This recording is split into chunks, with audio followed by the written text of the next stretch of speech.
राधे राधे। राधे राधे महाराज जी। महाराज जी, परमात्मा का अंश होकर भी मनुष्य से गलतियां क्यों हो जाती है और इन गलतियों पर निरंतर कैसे संभव है? क्योंकि वो परमात्मा का अंश अपने को मान कहाँ रहा है।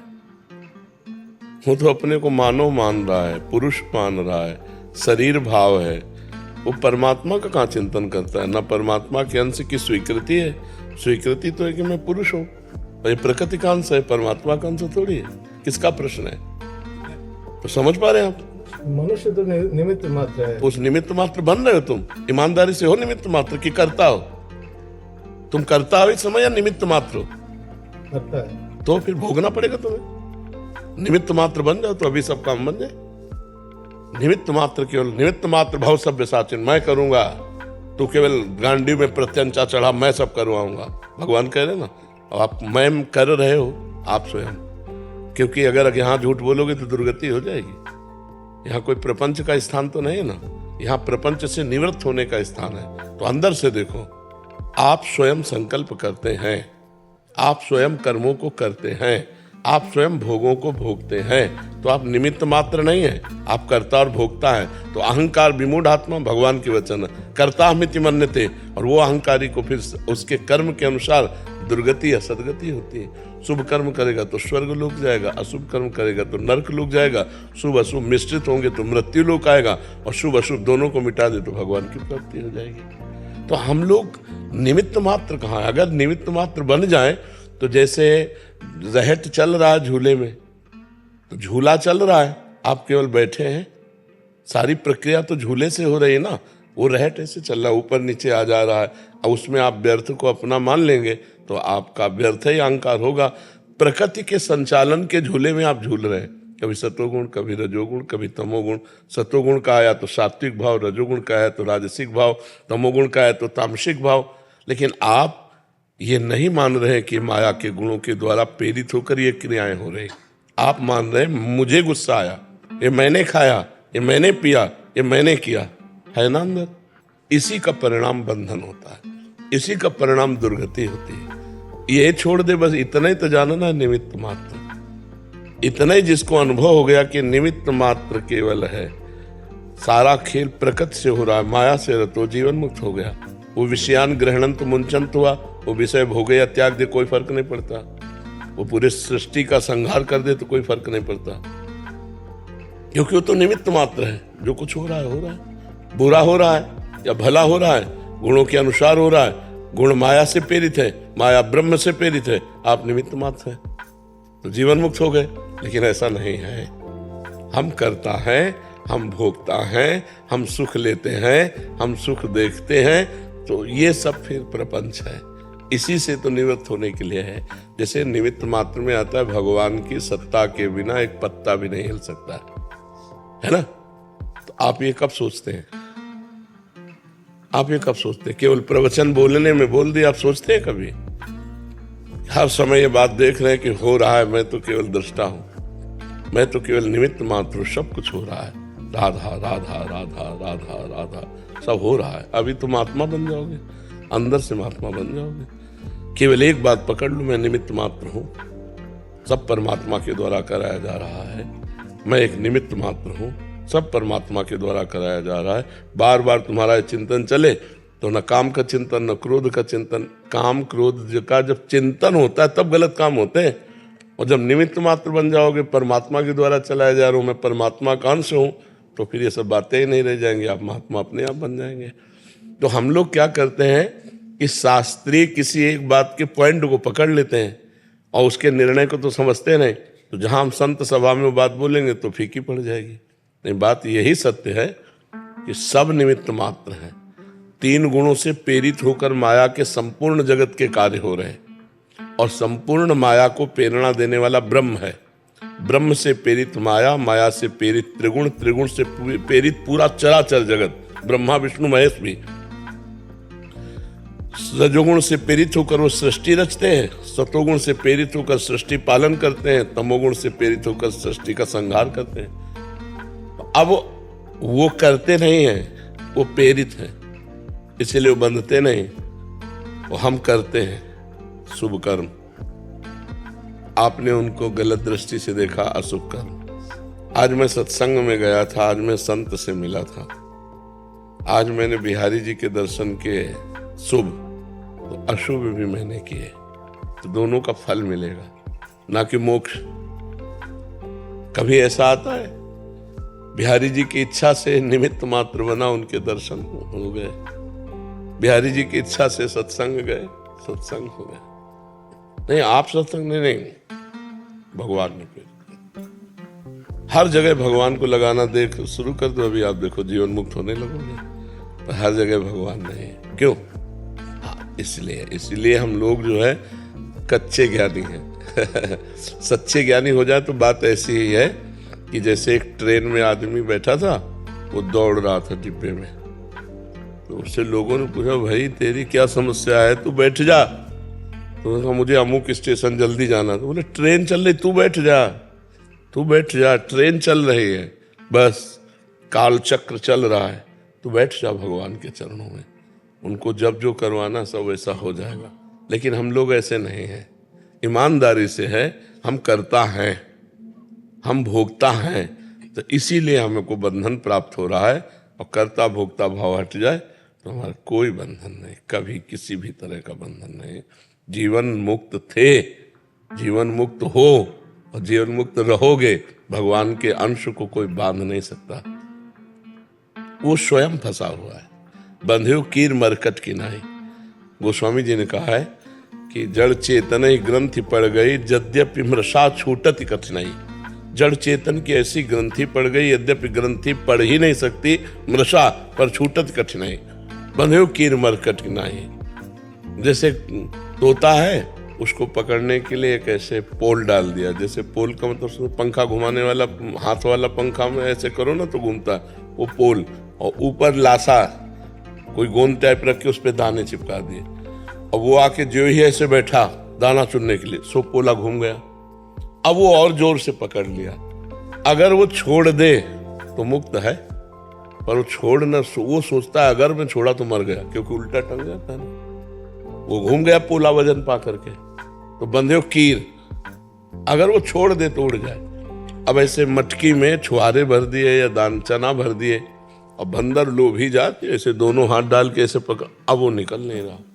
बंधे कीर मरकट की नहीं, अगर वो मुट्ठी छोड़ दे तो निकल जाए, लेकिन वो समझता मुझे किसी ने पकड़ लिया, ऐसे उपाय करेगा, ऐसे नहीं करेगा। ऐसे ही हम लोग हैं, स्त्री पुत्र परिवार शरीर सबकी ममता भोग, नाना प्रकार के मकान धन विविध प्रकार के और इनको पकड़े 5 ज्ञानेंद्रियों के द्वारा, शब्द स्पर्श रूप रसगंध संसार रूपी मटके में, तो काल रूपी बहलिया आता है और मार करके हमको चला जाता है।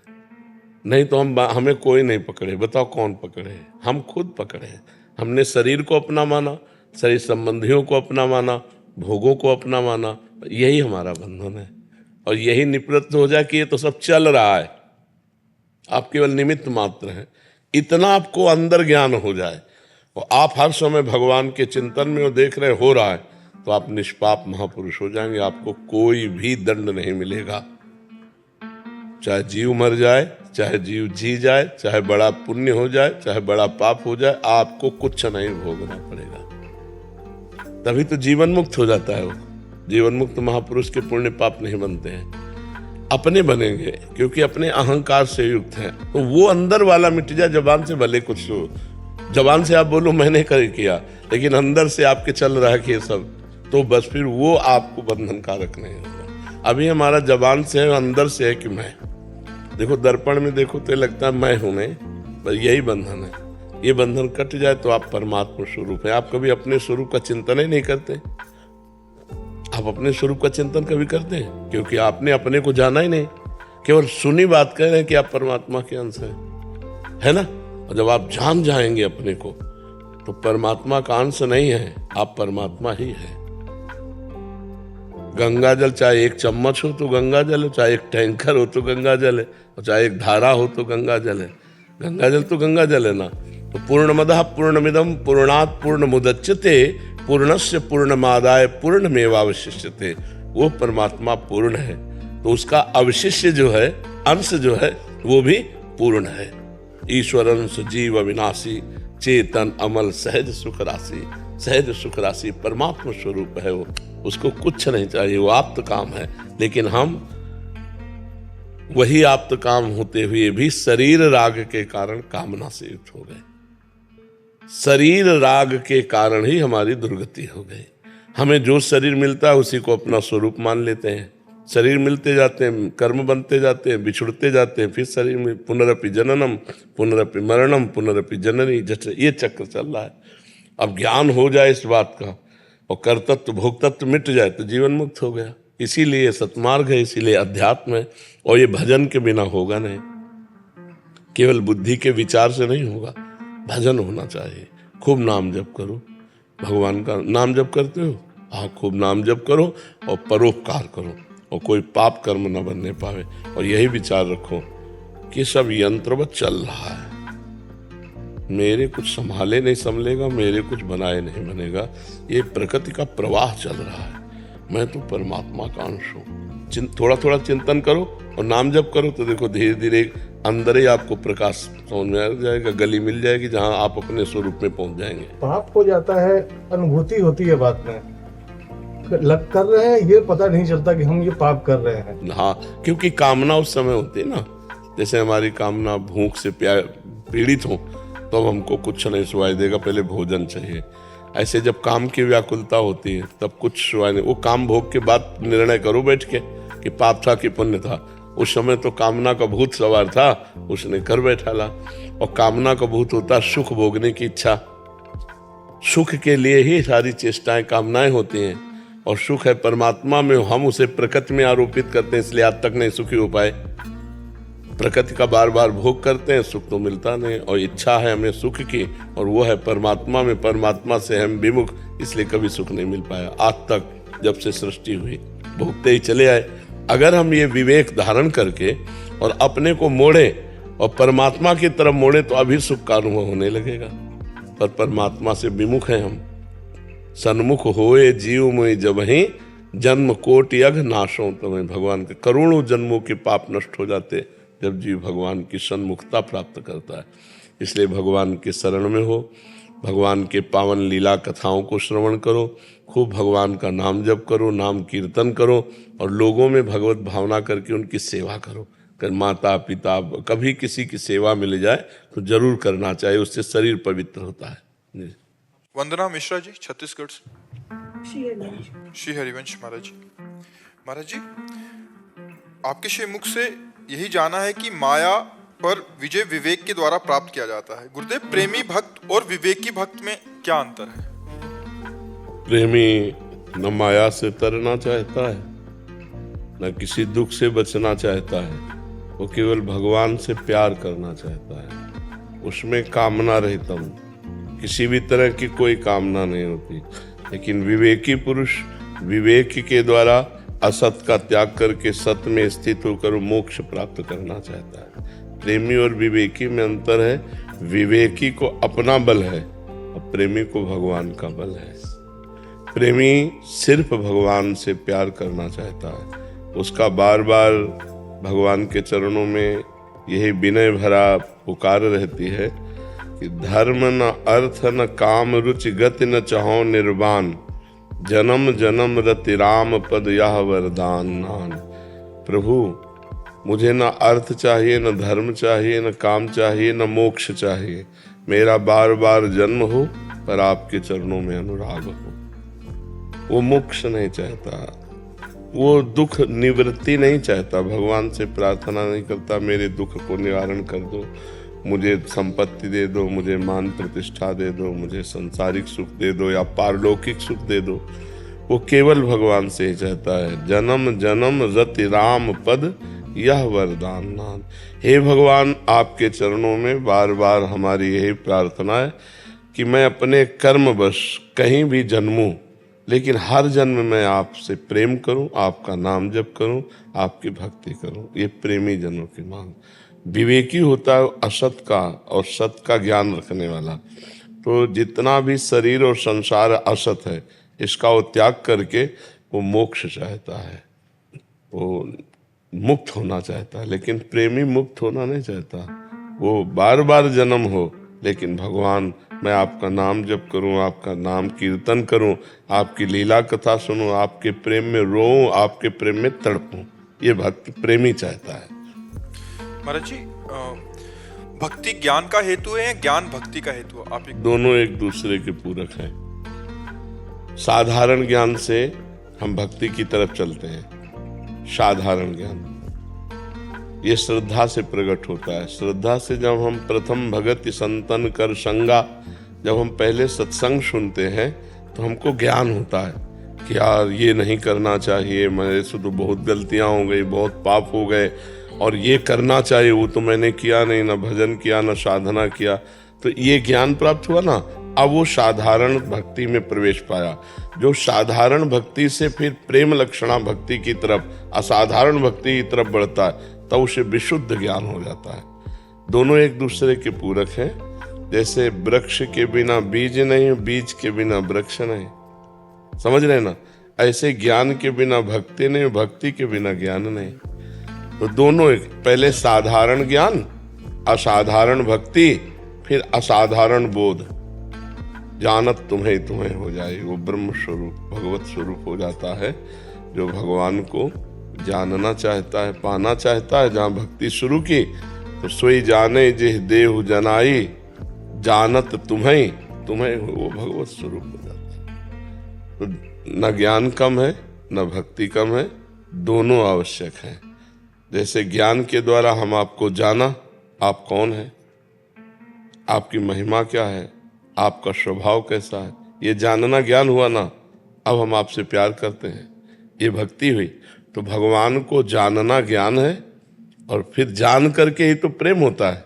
हमारे भगवान इतने महिमाशाली हैं, हमारे भगवान इतने करुणामय हैं, हमारे भगवान हम पर बहुत दया करते हैं, कृपा करते हैं, हमारे भगवान हर जगह हमारी रक्षा करेंगे, ये साधारण ज्ञान है।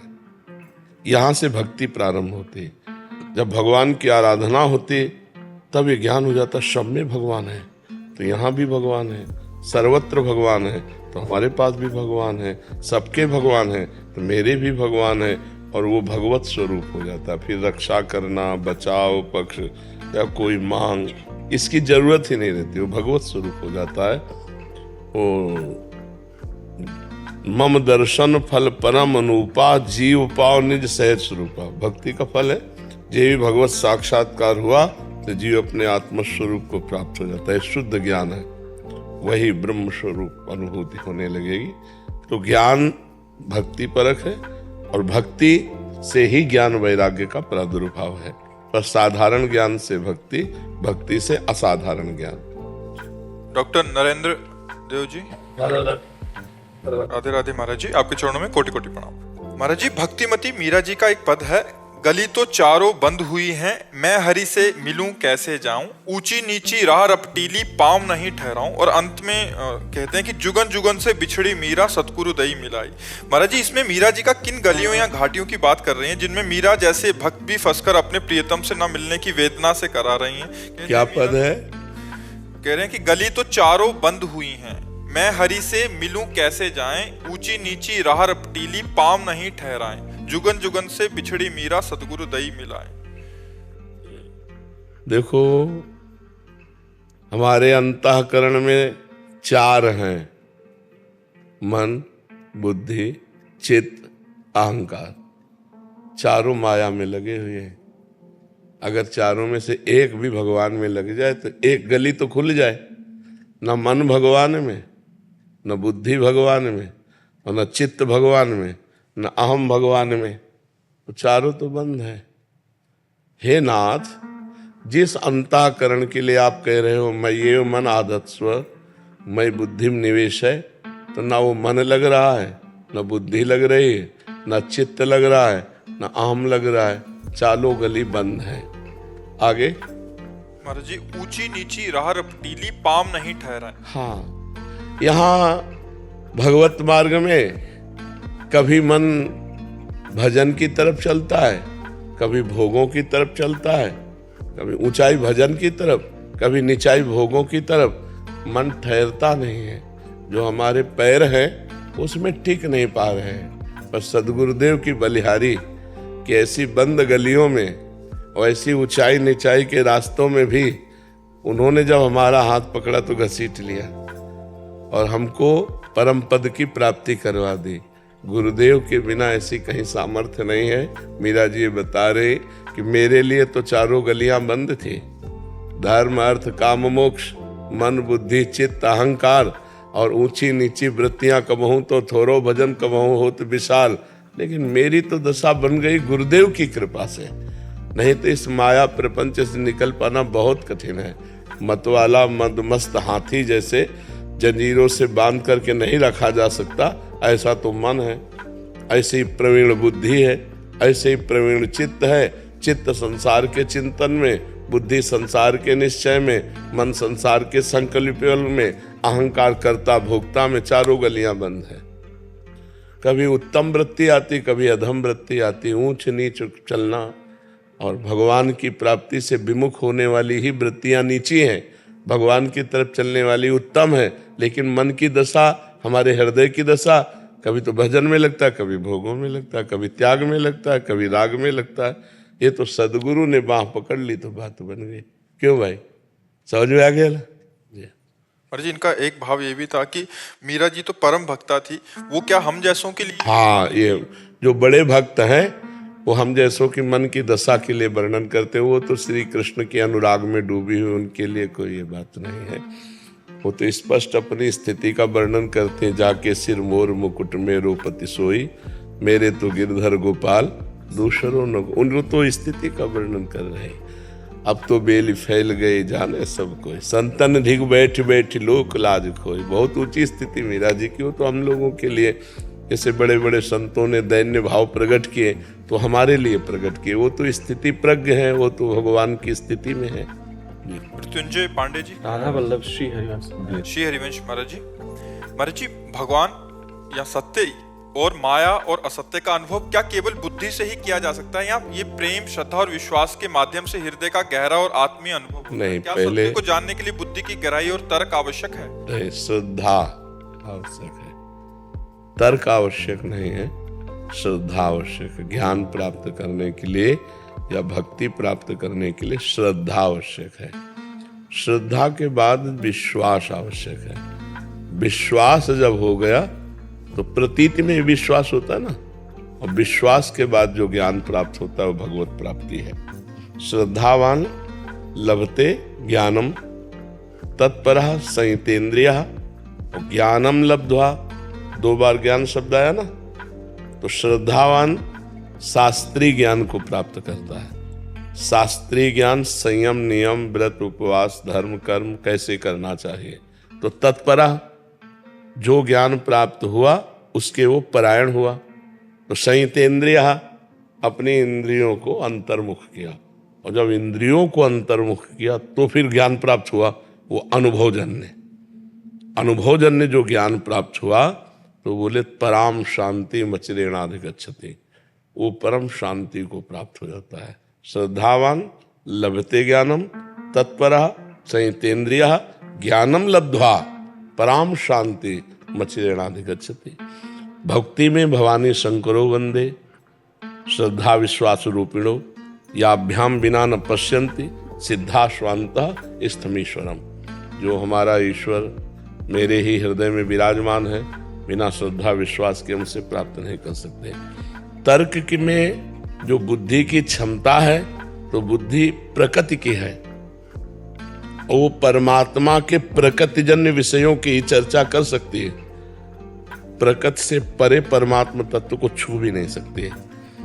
गोस्वामी तुलसीदास जी ने लिखा, राम अतर्क बुद्धिमन बानी, मति हमारे यहाँ सुनो भवानी। हे भवानी, मेरा मत है कि भगवान श्री राम मन बुद्धि से अतर्कनीय है, तर्क के द्वारा नहीं जाने जा सकते। तो कैसे जाने जा सकते हैं, तो बोले जब श्रद्धा और विश्वास किया तो सोई जाने जे देव, तो जानत तो है तुम्हें। अब बात हो गई। विश्वास क्या बुद्धि के कारण विश्वास होता है कि विश्वास श्रद्धा के कारण विश्वास होता है। श्रद्धा और विश्वास का संगम है, बुद्धि और तर्क का संगम। जब बुद्धि से हम कोई जानना चाहेंगे तो वो कसौटी पे कसेगी अपनी, तो बुद्धि प्राकृतिक है, वो प्रकृति जन ये कैसे बोलते हैं, ये कैसे चलते हैं, ये कैसे खाते हैं, ये क्या पीते हैं, इनका क्या, वो प्रकृति जन क्रियाएं देखेगी, परमात्मा स्थिति तो नहीं देख सकती ना, इसलिए उसका देखना अंधा है। किसी की बाहरी क्रिया से आंतरिक स्थिति का परिचय आप प्राप्त नहीं कर सकते। हमने ब्रह्मबोध संपन्न महापुरुषों के दर्शन किए, उनके साथ रहे। शरीर की विशुद्ध नहीं, ऐसी ब्रह्माकार वृत्ति है। अब लोग दर्शन करने आ रहे हैं तो उनके शिष्य कपड़ा डाल दिए, ऐसे बड़े विशाल काय शरीर, एकदम परमानंद स्वामी जी। लड़का बिटिया बहुरिया ऐसे बच्चे, बहुरिया तुम कढ़ी बना लेते हो? हाँ महाराज, बहुत दिन हो गए कढ़ी नहीं खाया। आप सोचोगे यहाँ ब्रह्मचर्चा सुनने वाले कढ़ी मांग रहे हैं। अब कैसे आप पहचानोगे उनको कि हमें पता है कि कितनी उच्च कोटि के महापुरुष। तुम्हारे गाय है बच्चा? हाँ महाराज जी, रबड़ी बहुत दिन से नहीं पाया। अब आप सोचो क्या नाटक कर रहे हैं? नाटक भी नहीं कर रहे। आप पहचान ही नहीं सकते कि किस कोटि के महापुरुष है। जैसे जड़ भरत जी को इतना बड़ा सत्संगी रहुगण जो कपिल भगवान से सत्संग करने जा रहा, पालकी में बैठे, भला जान पाया? और पालकी में जोत दिया एक दिव्य महापुरुष को। तो हम बाहरी प्रकृति को देख सकते हैं अपनी बुद्धि के द्वारा, परमात्मा स्थिति को नहीं देख सकते। परमात्मा स्थिति तो श्रद्धा और विश्वास से होती है। पर जी श्रद्धा और विश्वास कैसे उत्पन्न होते हैं? महापुरुषों के संग से। जब हम सत्संग, इसीलिए भक्ति का प्रथम सोपान है, प्रथम भगति संतन करि संगा। पहली भक्ति कही गई, क्यों? क्योंकि इसी से पूर्णता हो जाएगी। जब हम सत्संग करते हैं ना, पहली भक्ति श्रवणम, सुना जन्म, श्रवणम कीर्तनम स्मरणम विष्णुपाद सेवनम अर्चनम वंदनम दास्यम सख्य आत्मनिवेदनम। ये आत्मनिवेदन पूर्णता है।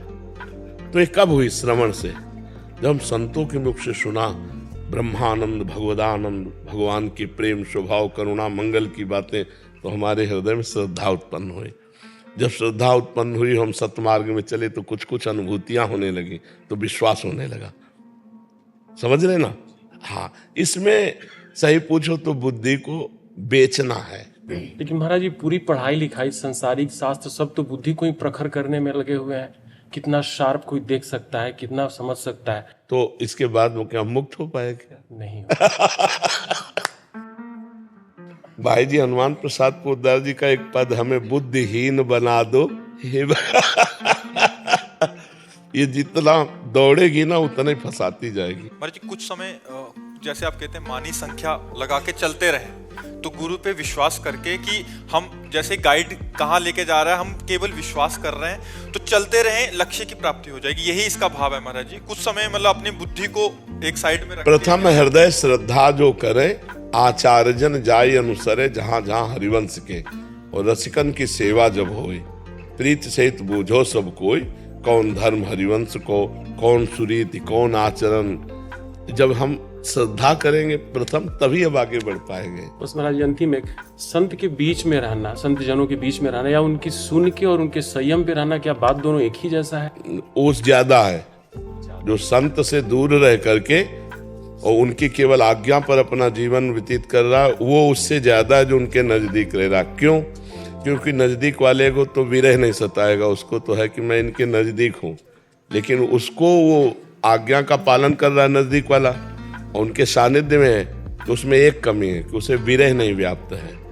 आज्ञा का पालन वो भी कर रहा है उनके सानिध्य, दूसरा उनके सानिध्य का प्रगट में अनुभव नहीं कर रहा, लेकिन तड़प रहा है, उनकी आज्ञा का पालन कर रहा है, और अपने में कमी महसूस कर रहा है। काश मैं भी गुरुदेव का संग कर पाता, मैं भी उनकी चरण सेवा कर पाता, 24 घंटे उनके मुखारविंद को देखते हुए उनकी आज्ञा का पालन करता। उसको रोना आएगा, उसको तड़पना आएगा, और इसको गर्व होगा, तो वो आगे निकल जाएगा। हम विदेश में हैं महाराज जी, वहाँ पे हम सभी अपने आप को यही कोसते रहते हैं। हाँ, नहीं, भगवान ने ब्राह्मण पत्नियों को जब मथुरा की आई ना, तो उन्होंने कहा अब तो हम आपकी शरण में आ गए। वेद ऐसा कहते हैं, जो आपकी शरण में आता है उसका कभी आप त्याग नहीं करते। तो भगवान ने कहा मेरे समीप रहना ही प्रेम का लक्षण नहीं है। मेरे प्रेम की वृद्धि मेरे अंग संग से जितना नहीं होती, उतना मेरी लीला कथा श्रवण से, नाम कीर्तन से, मेरे ध्यान से होती है। तो अंग संग आवश्यक नहीं है, आवश्यक है उनकी आज्ञा का पालन। आज्ञा पालन में अंग संग का अनुभव होता रहेगा। जैसे आप मेरे गुरुजी ने ये कहा है, मेरे गुरुजी ने, तुम्हारे दिमाग में गुरुजी बैठे, तुम्हारे हृदय में गुरुजी बैठे, और इसके बाद एक अभाव है दैन्यता, एक अभाव है अहंकार का। हृदय में दैन्यता की यार सब कुछ तो है, पर मैं अपने गुरुदेव की चरण सेवा आज तक नहीं कर पाया, आज तक गुरुदेव को भोजन नहीं पवाया, आज तक गुरुदेव को स्नान नहीं कर, हमारे भाग्य इतने कहाँ। तो ये दैन्यता और वो भजन उसको आगे बढ़ा देगी। तो ये लगे रहो, भगवान ने बड़ी कृपा की है। अमरदीप शर्मा जी, राधा वल्लभ श्री महाराज जी आपके चरणों में कोटि कोटि प्रणाम। गुरुदेव भगवान, नियमित रूप से भजन नहीं कर पाता हूँ, और यदि कोई वैष्णव जन भजन करने को बोलता है तो उन्हें बड़ी ठसक के साथ उत्तर देता हूँ कि साधन भजन बल से श्री जी की प्राप्ति नहीं होगी। श्री जी तो केवल श्री जी की और कायरों को श्री जी की प्राप्ति होती है क्या? नहीं, हम साधन भजन गुरु जी की आज्ञा मानकर करते हैं, पर ये असाधन से बचने के लिए है। हमारा विश्वास है कि गुरु कृपा ही केवलम मोक्ष मूलम गुरु कृपा। मेरे साधन भजन से नहीं, गुरु कृपा से भगवत प्राप्ति होगी, श्री जी की कृपा से प्राप्ति होगी। लेकिन गुरु जी ने आदेश किया है, हरिवंश नाम बिसरैन छिंसी, हरिवंश सहाय भल, एक क्षण के लिए भी नाम नहीं छूटना चाहिए। तो हम गुरु आज्ञा का पालन कर रहे हैं। अब ऐसा नहीं कि भजन साधन न करें और हम सब वैष्णवों को उत्तर दें कि श्री जी की कृपा से हो जाएगी, तो वो कायर पुरुष भगवान की कृपा का पात्र नहीं है। मन क्रम वचन छाण चतुराई, भजत कृपा करिहें रघुराई। जो मन वचन कर्म से चतुरता का त्याग करके अपने गुरुजनों की आज्ञा में रात दिन लगा है, और अपने लगने पे भरोसा नहीं, गुरु कृपा पे भरोसा है, वो सच्चा मार्ग का। प्रयास हमारा फल कृपा से, प्रयास हमारा, प्रयत्न हमारा जो उन्हीं के बल से हो रहा है, प्रयत्न भी उन्हीं के बल से हो रहा है, पर प्रयत्न में पुरुषार्थ हमारा और फल भगवान। और भगवान ने ऐसा कहा भी है, कर्मण्येवाधिकारस्ते मा फलेषु कदाचन। तुम कर्म के अधिकारी हो, फल का तुम मेरे ऊपर छोड़ो, तो वो भगवान के ऊपर छोड़ देते हैं। ऐसे चला जाता। अब कायर मन कर बैठे रहे तो बैठे भी तो नहीं रहेंगे, मनमानी आचरण होने लगेंगे, नहीं होने लगेंगे। और फिर हम कहें श्री जी की कृपा से हमारा कल्याण हो जाएगा, तो फिर श्री जी सबसे दुश्मनी रखती है क्या? फिर तो चराचर जगत श्री जी का है, सबका कल्याण हो जाना चाहिए, पर नहीं होता। कल्याण उसी का होता है जो खूब डट के साधन करता है और भरोसा श्री जी का रखता है। दीपांशु जी कनाडा से, राधे राधे। राधे राधे महाराज जी। महाराज जी आपके चरणों में कोटि कोटि प्रणाम। महाराज जी, अगर मुझे ईश्वर के बारे में सोचना है तो मुझे क्या भाव करना पड़ेगा, उनका कैसा चिंतन करना पड़ेगा? जैसे भाव के पहले नाम जप करना पड़ेगा। नाम से ही पहले कुभावों का तो नाश हो। जैसे स्त्री के प्रति मन जाता है, पुरुष शरीर होने पर नाना प्रकार के भोगों का चिंतन होता है, रुपए का चिंतन होता है, मान प्रतिष्ठा, ये कुभाव है। कुभावों का नाश हो तब भावोत्सवेन भजताम रस काम धेनुम तम राधिका चरण रेणु महाम स्मरामि। वो कुभावों का नाश करने के लिए पहले नाम जप। जितना नाम जप करोगे उतने कुभाव नाश होंगे। नहीं, चाहे जो भेष बना लो, चाहे जिस देश में रहो, कोई परिवर्तन नहीं होने वाला। सर्वत्र माया है, माया का कोई एक गढ़ नहीं है। क्या यहाँ माया नहीं है? धाम है भगवान का, यहाँ भी माया है। भजन करोगे तो तुम्हारा चश्मा अलग होगा, तुम्हें अलग दिखाई देगा, और भजन नहीं करोगे तो अलग चश्मा होगा, अलग दिखाई देगा। तो हमारे पहले कुभाव नष्ट हो, तभी तो भाव आएंगे। सद्भाव, भावोत्सव, वो तभी आएगा जब कुभाव नष्ट हो। कुभाव नष्ट होगा भजन करने से। जितना नाम जो अध्यात्म भजन पे टिका हुआ है, कुछ भी बन जाओ, नाम जप नहीं है ना तो सब ढोंग है। नाम जप नहीं है ना तो पाखंड का बोलबाला है। और निरंतर गुरु द्वारा दिया हुआ नाम चल रहा है, फिर देख लो, फिर जो आनंद की अनुभूति होगी वो बात अलग होगी। नहीं तो परमार्थी तो वही है जिसमें संसारी फंसा हुआ है, उनका वो त्याग करके अपने नियम संयम में परमात्मा के चिंतन में चलता है। तो ये तभी होगा जब नाम जप करोगे। भगवान की पक्की वाणी समझो, नानक नाम जहाज है चढ़े से उतरे पाए। हमारे जीवन में एक ही बात रह गई है, नाम नाम नाम नाम। बस हर प्रश्न का उत्तर आपको नाम में मिलेगा। और नाम जप लो और हर समस्या का समाधान ना हो जाए तो हमसे बता देना। और नाम जप ना करो, कुछ भी कर लो, कुछ नहीं होने वाला। ये नाम से ही सब कुछ है। हम बड़े बड़े महापुरुषों की, बड़े बड़े संतों की और बचपन से लेकर अभी तक की अपनी भी अनुभूति। नाम, खूब साधन, सांख्य योग, अष्टांग योग, कर्मयोग, भक्ति योग, इन 4 योगों का तो भगवान की कृपा से ज्ञान है ही है और किए ही हैं। नैष्ठिक, ब्रह्मचारी, सन्यासी वो मार्ग और वैष्णव का शरणागत, निज मंत्र, ये मार्ग, सब मार्ग देख करके, सब महापुरुषों की वाणी सुनकर एक बात समझ में आई, जिसने नाम का भरोसा ले लिया वो पार हो गया। और जो नाम छोड़ दे तो कुछ भी कर लो, आप पार नहीं हो सकते। ये पक्की बात हमारी, क्योंकि नाम हर समय, जैसे हम जप रहे तो हर समय उसका तार है, एक तार नाम जप है, तो उसको अवसर नहीं मिलता संसार के चिंतन का। अब थोड़ी देर हम सोच लिया मैं ब्रह्म हूं और इसके बाद चिंतन संसार का, तो ब्रह्म हूं कहते हुए भी घसीट के वो माया डाल देगी। शिव विरंचिका मोहई को है बपुरान, अस जिए जान भजी मायापति भगवान। माया बहुत प्रबल है, केवल मैं ब्रह्म हूं इतने कहने से नहीं मानेगी। रात दिन नाम जप करो तब पार हो जाओगे। नाम जब छूटा माया घसीट लेगी और आप समझ ही नहीं पाओगे माया किसे कहते हैं। घसीट करके उसके अनुसार भोग करोगे, ये कृपा नहीं। कृपा है जब ये अच्छा न लगने लगे। नहीं खान पान ते भावे है, नहीं कोमल वसन सुहावे है, सब विषय लगे ते खारा है, हरि आशिक का मगन्यारा है। खान पान सुख चाहत अपने, तिनको प्रेम छुअत नहीं सपने, जो नाना प्रकार की विलासता। तो इसलिए नाम जप सच्ची मानो सबके लिए प्रश्न का उत्तर है नाम जप। राधा राधा, कृष्ण कृष्ण, शिव शिव, राम राम, राम राम, वाहेगुरु वाहेगुरु, जो प्रिय लगे, जो गुरुदेव ने दिया उसको खूब जपो, निरंतर जपो, बस हर प्रश्न का उत्तर है। जब बड़े बड़े सिद्धों को शरीर का भोग भोगना पड़ा तो तुम्हारे छूछा से किसी का भोग नष्ट हो जाएगा। इसलिए किसी भी तरह की समस्या का समाधान भगवान का नाम जप है। अन्य किसी तरह भटकने की कोशिश मत करो, कोई तुम्हारे दुख को दूर नहीं कर सकता। सुनो भरत भावी प्रबल बिलख कहो मुनिलाथ, हानि लाभ जीवन मरण जस अप जस विधियां। बस भगवान के भरोसे रहो, जो दुख सुख पड़े सह लो और नाम जप करो तो माया से मुक्त हो जाओगे। और अगर नाम जप नहीं तो मेरी अनुभूति, माया बख्शेगी नहीं, कहीं ना कहीं भ्रष्ट हो जाओगे और फिर अगला जन्म हो जाएगा। और नाम जब चल रहा है तो पार हो जाओगे। बिल्कुल सुदृढ़ बात, सहज बात नानक साहब कह रहे, नानक नाम जहाज है, चढ़े सुतरे पार। नाम में चढ़ गए, पार हो गए। निरंतर नाम जप करो, पार हो गए। नाम एक ऐसा जहाज है जिस पे बैठने वाला आज तक डूबा नहीं। कलयुग केवल नाम आधारा, सुमिर सुमिर नर उतरे पा। तो खूब नाम जप करो तब भाव बन पाएंगे। अनिमेश जी बिहार से। राधा वल्लभ श्री हरिवंश। श्री हरिवंश महाराज जी। महाराज जी, जैसे हम कहीं मंदिर जाते हैं, राधा वल्लभ जी यहाँ कहीं भी तीर्थ स्थान पे, तो वहाँ फूल प्रसाद गिरा होता है, तो गलती से पैर लग जाता है। कोई अपराध तो नहीं, गलती से किसी बाबा जी को पैर लग जाता है? नहीं, मैं देखना है जैसे ठाकुर का कोई प्रसादी चीज है, जैसे पुष्प है, तुलसी है, जो ठाकुर जी पे चढ़ा है, और वो प्रसाद किसी ऐसे आदमी को मिला जिसको उसका महत्व पता नहीं है, उसने मीठा तो पाया और सब फूल माला फेंक दिया, ऐसे डाल दिए, और वो हमारे पैरों के नीचे पड़ा, तो हमारे सारे पुण्य नष्ट हो जाए। तो बहुत भीड़ रहता है ना, तो पता नहीं चलता वो पैर पे।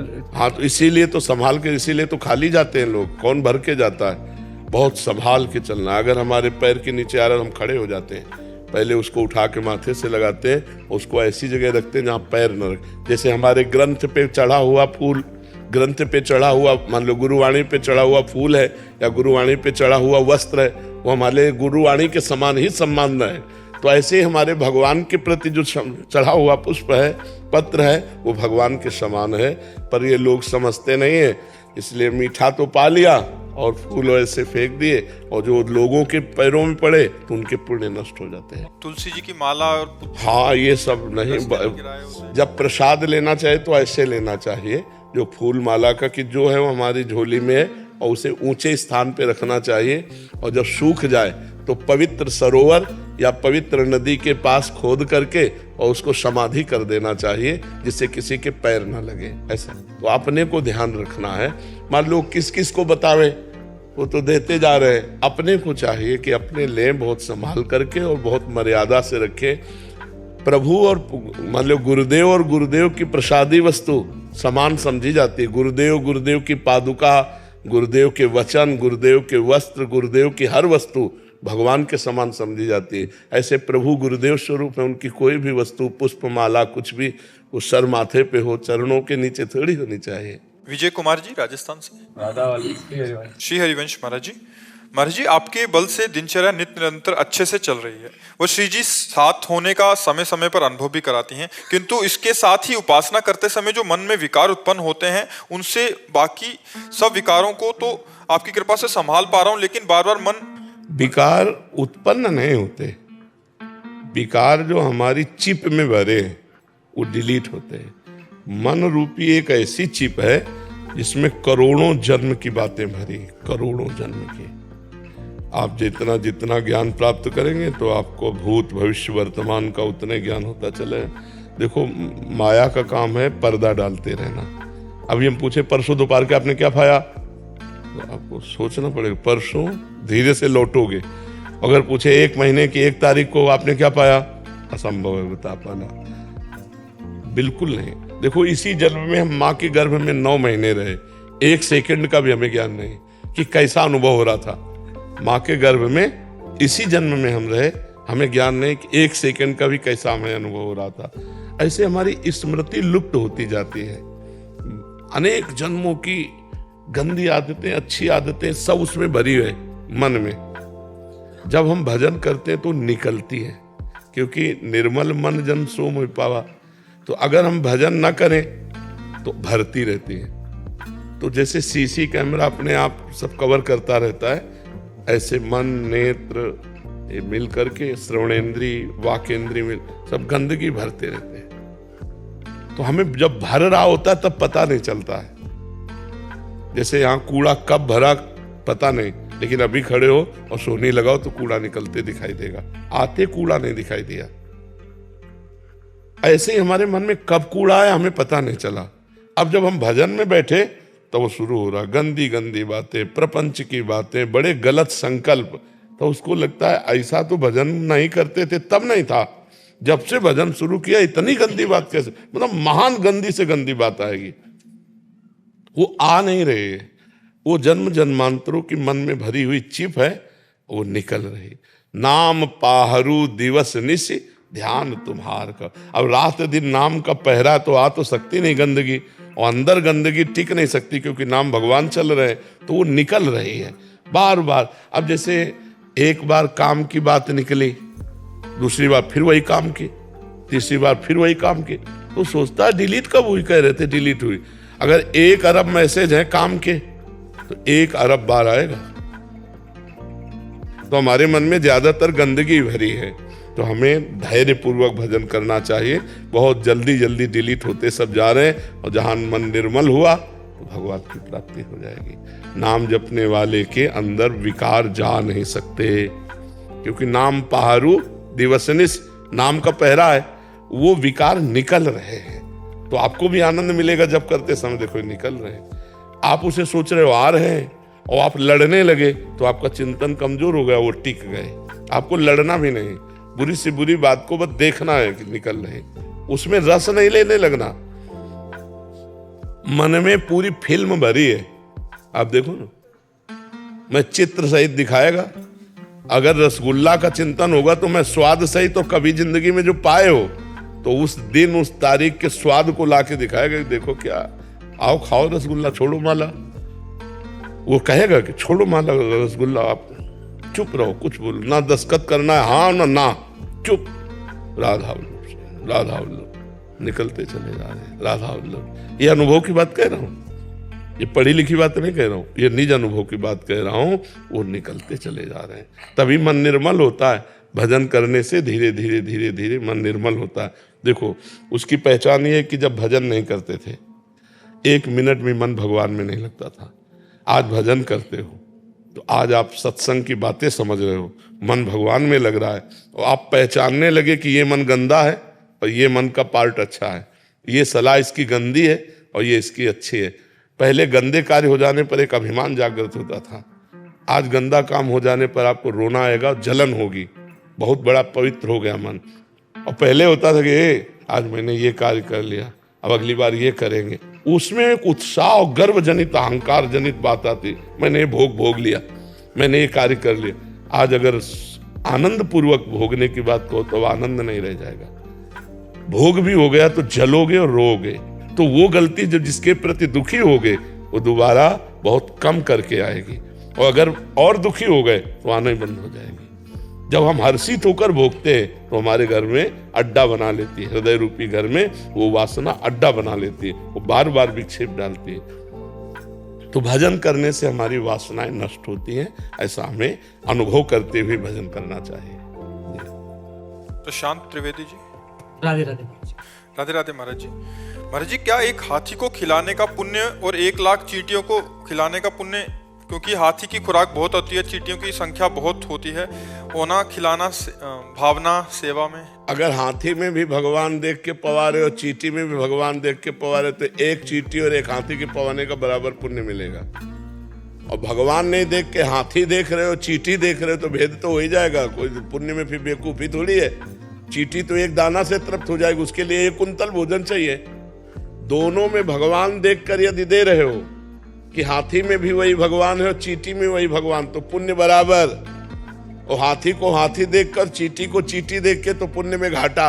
हाथी के पवाने का हाथी का फल मिलेगा और चींटी के पवाने के चींटी का फल मिलेगा। बात समझ में आ रही है? निर्णायक चतुर है। एक हाथी को खिलाते तो 1 आत्मा को पुण्य मिलता, और 10 लाख चींटियों को खिलाते 10 लाख आत्मा। हमारी बात नहीं समझे, 10 लाख आत्मा है ही नहीं, 10 लाख घड़े रखे हैं और एक सूर्य का प्रतिबिंब पड़ रहा है, तो 10 लाख सूर्य हो गए क्या? तो 10 लाख आत्मा है नहीं, आत्मा तो एक है और सब में प्रकाशित हो। चूंकि हम ज्ञान में है ना, इसलिए समझ नहीं पाते।